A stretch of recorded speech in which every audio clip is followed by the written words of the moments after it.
Hi friends, welcome to Foxify media. കുറച്ചധികം നാളായി ഞാൻ വീഡിയോ ഇട്ടിട്ട്. കുറച്ചധികം എന്ന് വെച്ചാൽ 2 മാസമൊക്കെ ഉണ്ടാവും. ഇപ്പൊ ഈ ലേറ്റസ്റ്റ് കണ്ട പടം DC എന്നുള്ള പടം കണ്ട് നമ്മുടെ ലോകേഷ് കനകരാജ് തന്നെയല്ലേ? അതെ, കനകരാജ്. ഈ ഇതിക്ക് മുമ്പ് ലോകേഷിന്റെ കൂലി അങ്ങനത്തെ സിനിമകൾ കണ്ടിട്ട് എനിക്ക് വലിയ മേക്കിംഗ് വൈസ് ആയാലും എനിക്ക് ഇഷ്ടപ്പെട്ടില്ല. ഓക്കെ, കുഴപ്പമില്ല, സംഭവം ഹിറ്റായിരുന്നു. സ്റ്റാർഡം എന്നൊരു സാധനം ഉണ്ടല്ലോ, അതായത് ഇപ്പൊ രജനീകാന്തിന്റെ പടമല്ലേ കൂലി, അപ്പൊ അതിൻ്റെതായിട്ടുള്ള എല്ലാ ഇതുമാതിരി കിട്ടിയിരുന്നു. പക്ഷേ ഇത് ഞാൻ അൺഎക്സ്പെക്ട് ചെയ്ത സാധനം പോയിട്ട്, അതായത് എക്സ്പെക്ട് ചെയ്തതിനേക്കാൾ ഒരു പടി മുകളിലായിരുന്നു. എസ്പെഷ്യലി ബാക്ക്ഗ്രൗണ്ട് സ്കോർ, അനിരുദ്ധിന്റെ ബാക്ക്ഗ്രൗണ്ട് സ്കോർ, ഇത് ഇപ്പൊ അതുകൂടി കേട്ടോണ്ടിരിക്കുന്നു. സോ ഓൾമോസ്റ്റ് അടിപൊളിയായിട്ടുണ്ട്. വർക്ക് നന്നായി, നല്ല രസമുണ്ട്. എന്റെ അഭിപ്രായം വെച്ച് നോക്കുകയാണെങ്കിൽ അവന്റെ ലുക്കിന് പറ്റിയ സാധനം.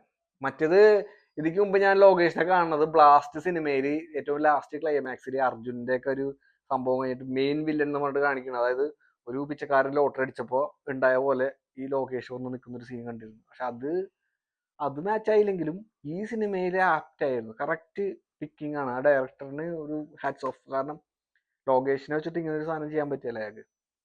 പൊളി സാധനമായി എന്തായാലും. പിന്നെ ഓവറോൾ എനിക്ക് ആ പടത്തിന്റെ ബാക്ക്ഗ്രൗണ്ട് സ്കോറാണ് A to Z അതിൽ ഹൈ.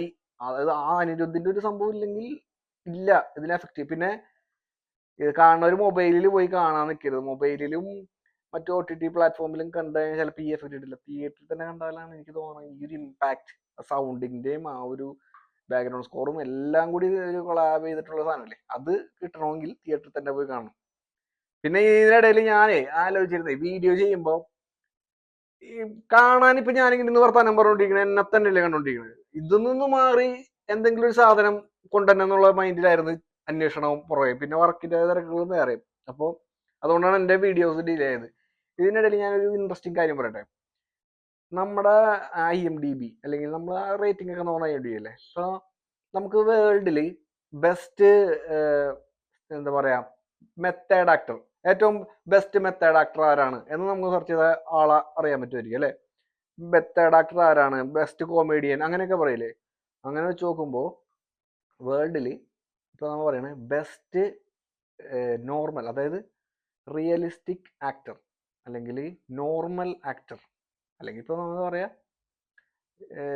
റിയലിസം എന്നുള്ള സാധനം കൊണ്ട് ആരാണ് ആ നടന്നുള്ളതെന്ന് IMDb റേറ്റിംഗിലോ അല്ലെങ്കിൽ ഗൂഗിളിലോ എവിടെ നിന്ന് സെർച്ച് ചെയ്തോ, അത് നമ്മുടെ ലാലേട്ടനായിരിക്കും. നമ്മുടെ ലാലേട്ടനാണ് ലോകത്തിലെ നാച്ചുറൽ ആക്ടർ.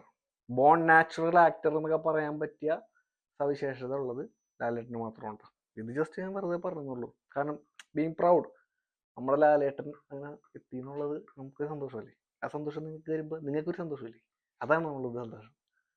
അപ്പൊ ഇത്രയും ഞാൻ പറയണ. അപ്പൊ തിയേറ്ററിൽ പോയി കാണ് DC. ഇനി അടുത്ത മൂവികൾ ഇനി വരാൻ കിടക്കാണ്. ഖലീഫയൊക്കെ ഇറങ്ങാൻ നിൽക്കുകയാണ് ഈ മാസം 20 ഖലീഫ് ഇറങ്ങും. കാണ്.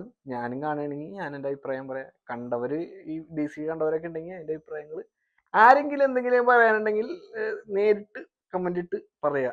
ഓക്കെ, അങ്ങോട്ട് ഇങ്ങോട്ട് പരസ്പരം പറയാണ്ട്. ഓക്കെ, ശരി.